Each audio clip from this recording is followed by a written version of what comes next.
Vamos a empezar con la ecuación vectorial y paramétrica del plano. Necesitaremos un punto A, que pertenezca al plano pi. Este es el plano pi y el punto A. Dos vectores u y v, vectores libres, que sean paralelos a pi. Lo cual quiere decir que cuando yo los mueva y los pinche en el punto A, todo el vector va a quedar dentro del plano pi y todo este vector va a quedar dentro del plano pi. Son vectores libres que o están dentro del plano o son paralelos a él, nunca lo atraviesan. Se suele decir que son vectores que pertenecen al plano o están en la dirección del plano.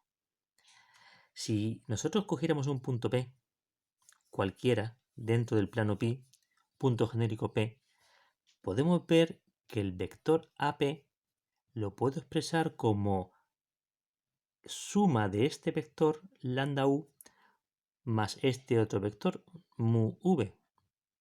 ¿Veis? Este vector de aquí más este, la suma me da el vector AP. Lambda u más mu v.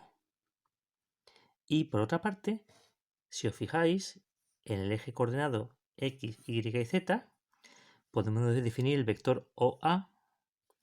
El vector OA le hemos llamado también A pequeñita, y este vector tendrá de coordenadas a x, a y, a z, porque el extremo es A y el origen es 0. Y el vector OP,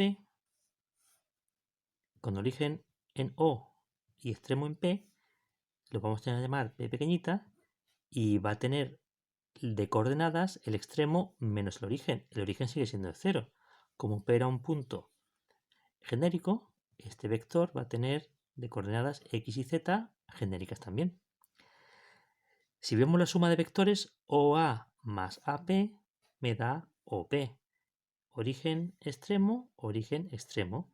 Estos dos sumados me dan el OP. OP es igual que OA más AP. O escrito de otra manera, P es igual que A más lambda U más mu V. Y ya tenemos la ecuación vectorial del plano, con dos parámetros libres, como habíamos visto que correspondía a un objeto de dimensión 2 en el espacio de R3. El plano siempre va a tener dos parámetros libres, en esta ecuación y en todas las demás. Para pasar de la ecuación vectorial al conjunto de ecuaciones paramétricas del plano, lo único que tenemos que hacer es escribir esta ecuación, pero igualando componente a componente. Siempre vamos a trabajar en unos ejes cartesianos. Siempre las componentes van a ser x, y y z. Entonces, la componente x de todos los vectores debe ser igual, y entonces me quedaría que la componente x de p tiene que ser igual que la componente x del vector a más lambda, la otra componente x del vector u, más mu, la componente x del vector v. Exactamente igual con la componente y con la componente z. Entonces el conjunto de ecuaciones paramétricas que me queda, tenemos el punto del plano A y finalmente las componentes de los dos vectores. Entonces, con el punto en el plano A x, a y, a z, y las componentes de los vectores u y las componentes del vector v, pues ya tenemos mi conjunto de ecuaciones paramétricas con dos parámetros libres, lambda y mu. Esta es la ecuación vectorial. Este es el conjunto de ecuaciones paramétricas del plano. Y ahora las ecuaciones implícita y normal del plano.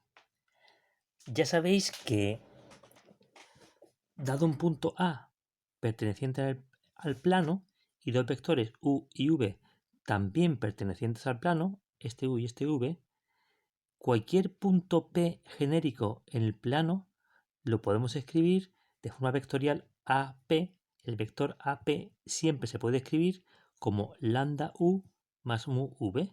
Siempre existe una suma de vectorcitos u y v multiplicados por un escalar que me da el vector AP, porque todos están en el plano. Es otra manera de decir que el vector AP es combinación lineal del vector u y el vector v.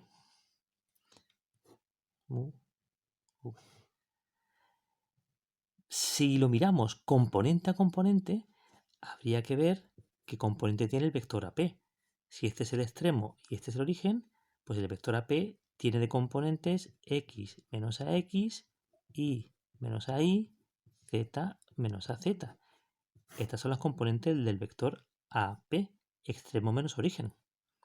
Igualando componentes, la componente x de la P tiene que ser igual que lambda por la componente x de u más mu por la componente x de v. Aquí está. Lo mismo con la componente y lo mismo con la componente z. La componente x de este vector es lambda por la componente x más mu por la componente x de estos dos vectores. Bien, si os acordáis de las propiedades de los determinantes, resulta que si esto lo ponemos en forma de determinante, x menos ax, y menos ay, z menos az, da igual en filas que en columnas. Lo vamos a poner en columnas. Aquí ponemos ux, uy, uz, vx, vi, vz, y calculamos este determinante. Resulta que esta columna es combinación lineal de estas otras dos columnas. Y cuando una columna era combinación lineal, el determinante salía 0.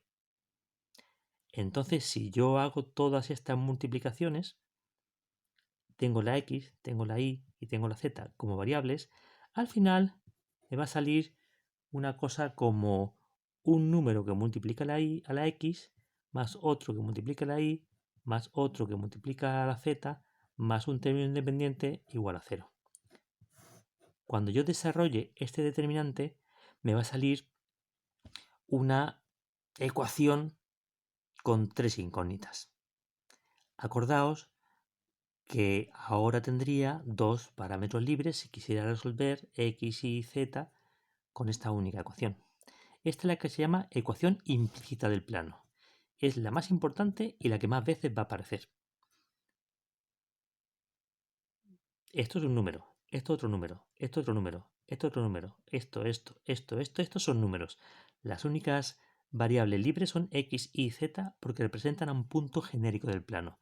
Si yo hago este por este por este, más este por este por este, más este por este por este, menos este por este, la regla de Sarrus, y lo ordeno todo, me va a quedar algo así, cuando yo haga todas las sumas y todos los productos.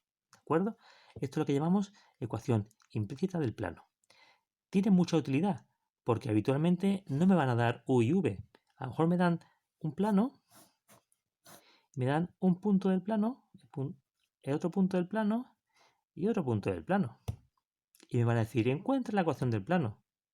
Pues yo puedo coger este y puedo coger estos dos vectores. El vector AB puede ser mi nuevo vector U y el vector AC puede ser mi nuevo vector V. Cuando me den 3 puntos del plano, es igual que si me dieran un punto del plano y dos vectores. Es exactamente igual.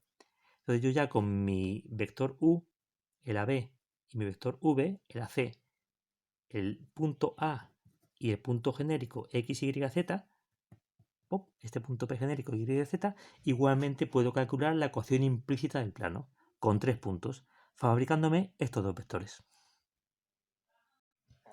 Para la ecuación normal del plano, solamente necesitamos un punto en el plano, como siempre, un punto A de coordenadas ax, ay, az, y en este caso un vector perpendicular al plano, normal al plano. Por eso se llama ecuación normal. Si tomamos un punto P cualquiera en el plano de coordenadas arbitrarias x, y, z, ya hemos visto que el vector AP, que es este, el vector AP de extremo P y origen en A, el vector AP tiene de coordenadas x menos ax, y menos ay, z menos az. Serán las coordenadas del vector AP. Ahora bien, si n, el vector n, es perpendicular al plano pi, también será perpendicular a todos los vectores que estén dentro del plano pi. Será perpendicular a este, será perpendicular a este, a todos. En particular, también es perpendicular al vector AP. Entonces, ¿qué ocurre cuando tenemos un producto escalar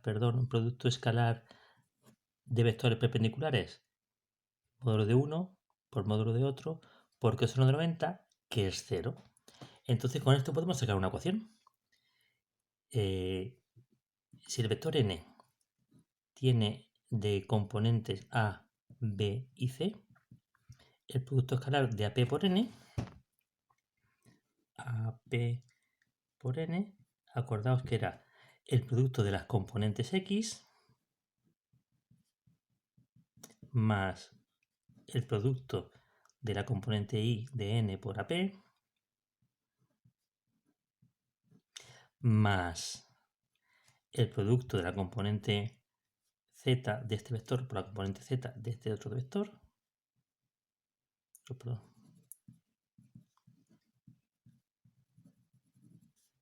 Y entonces hemos visto que este producto escalar tiene que ser igual a 0. Bien, pues esto es ni más ni menos que la ecuación normal del plano.